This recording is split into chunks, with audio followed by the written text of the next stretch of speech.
Well, hello again, ladies and gentlemen. Welcome back to the channel. We've had our first look, and I do mean our first look, at some leaked footage from eFootball 2022. I know there's been some videos that have been doing the rounds recently, but looking at this particular video, I think it's fairly clear for most to see that this is genuinely footage from an early build, I would say, of eFootball 2022. Worth remembering that it is an early build. This is not going to be the exact build that we get on September 30th, but it is something that is worth watching nonetheless. You can see a lot of the stuff that we're seeing here, including the cinematics of the shirts in the build-up to the game, are very reminiscent of the new football game which Konami released a few months ago to test their online servers. And the game in question here with a wonderful Cantonese, I'm told by a close friend who would know, Cantonese commentator track over the top. The way they say Bukayo Saka gives me life, ladies and gentlemen. It absolutely gives me life. So here we have a little bit more of the matchday experience, this new cinematic matchday experience that eFootball is going to try to deliver us when it comes to us on the 30th of September. You can see all of the infographics there are in Cantonese, or Chinese at the very least, but I believe Cantonese. And now the two teams coming out onto the hallowed pitch of the Theatre of Dreams up at Old Trafford. Now, there is something, is a glaring issue with this particular version of the game. There are three issues actually. The first one that I was originally referring to was, and bless him, but whoever it is that's playing this game, and I can't say that I will do any better when I finally get eFootball 2022 onto my channel, but and the ball's hovering in the air by a few millimeters there, you can see. He's not brilliant. He's not the best player. You can see from this ball that's played out wide to Wan-Bissaka, and he just puts it straight out of play. Now, that could point to the fact that the players don't find it as easy to control the ball, which gives you an extra level of realism, and I'm all for that if that's the case. Maybe you hold down the sprint trigger a little bit too much and you find it difficult to bring the ball under your spell, and depending on your first touch stat, you'd probably find it easier to do so. Some good attacking play early on. You saw very early on there a throw-in on the right-hand side, and the first example of the much vaunted continuous play feature which is coming to eFootball this year. The idea that during a throw-in or a goal kick, the screen will not fade to black and then magically appear with the man on the ball.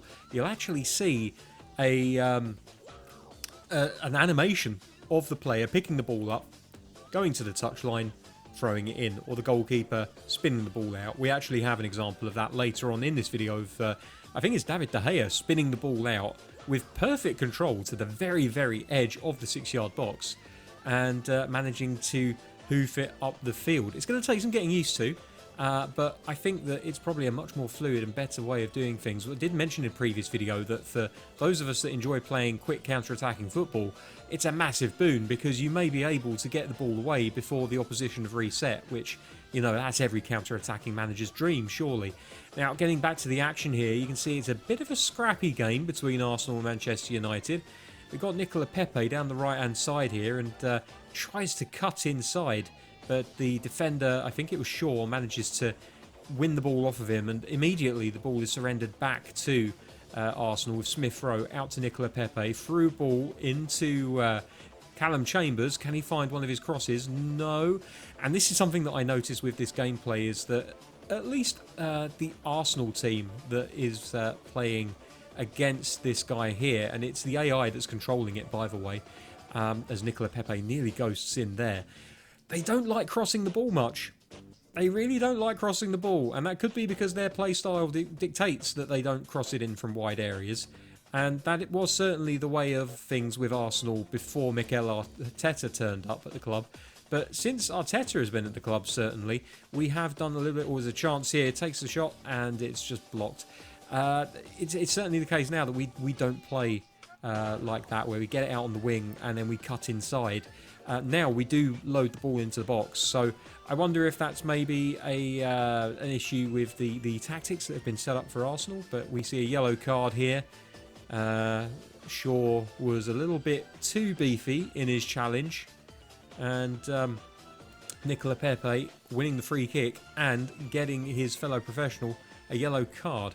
Now you can see that up comes the usual, you've played this for the first time ever, so let's tell you how to take a corner help. Interesting corner from the guy here, just flat along the the byline, out to the edge of the area, shot, and doesn't really do anything.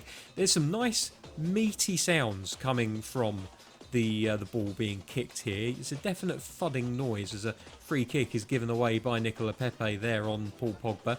Now, the other two glaring omissions that I mentioned earlier, first of all, and you can see right there, the grass. It doesn't look great, but that is a really easy fix. That's just a texture issue. They can import a new grass texture, and that should take care of that particular bugbear. That's not the biggest thing in the world, and I've seen a lot of people really, really upset as Cavani misses an absolute sitter. I did say that this guy wasn't necessarily the best. I've seen a lot of people getting very upset about the fact that the grass looks bad. That is the easiest thing in the world to fix, and hopefully they will fix it. They've said that they're going to listen to the community, so let them know that you think the grass doesn't look too great and that they should probably have another go at it, and be polite about it, because politeness does tend to get things done a little bit better than just berating people. And I know it's tempting to berate them, but just be a little bit more. I'm not saying everyone here listening and watching this video is rude to the developers, but if you're tempted to vent against them, just think about it for a second and just try to remember that they're human beings as well, and that if someone was hollering at you to do something and calling you all the names under the sun, you're probably not going to want to do it. The other thing, and you saw during the half-time break, you can rewind the video and have another look at it, the crowd. During actual gameplay, the crowd looks as though the frame rate is pretty decent, but at half-time they seemingly drop to like 2 or 3 frames per second. It's very perturbing, and that is something that will be optimised as the game comes to market. And remember, this is a unreleased early build of the game that we're seeing being played here, so it's only right to expect that this isn't the final form of the game. But I have to say, as Smith Rowe does a lovely little job there, outside of the texture on the pitch and the fans in the stands, I like a lot of what I'm seeing here. Now, of course, the circular cursor under the players, I hope that there is an option to turn that on or off. I would much prefer to just have the classic little triangle above my player's head, or maybe even their names. If you watch the channel, you know that I do like to have player names above the players. It makes my job as commentary a little bit easier as I'm playing the game at the same time. Lovely move there, just headed it on and couldn't get past the left back Kieran Tierney. But this is a great example here of this fluid motion that they've brought in with the new motion capture system. We saw little bits and bobs of it in the trailer beforehand, where seemingly the game will actually predetermine every, or at least the most likely things that you're going to do, and pre-calculate and render those animations so that whichever one you choose, it comes off really fluidly.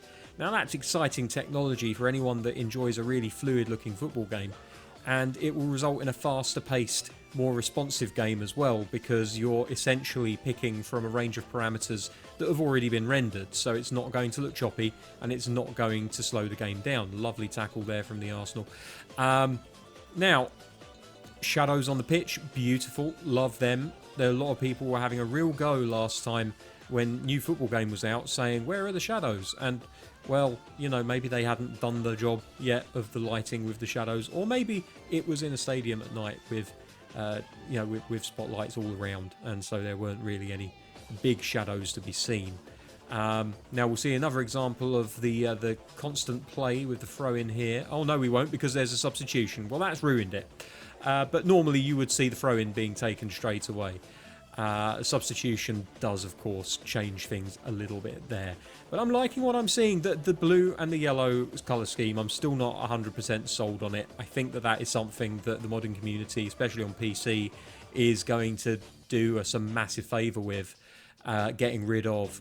But notice in the bottom of the screen as well, you see the attacking intent bar, which is the kind of shadowy dark bar with the white line in the middle.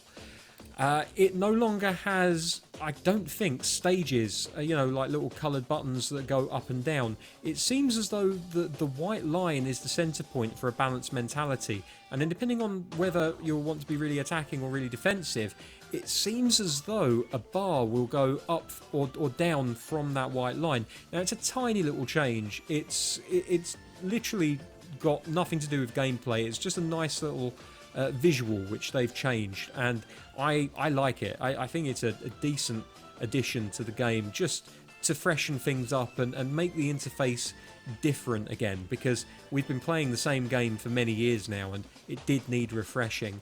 The name bars at the bottom of the screen as well, with the club badges to the left of Partey and the right of David De Gea there, you see. They look pretty nice. The blue is not as jarring when it's paired with pink.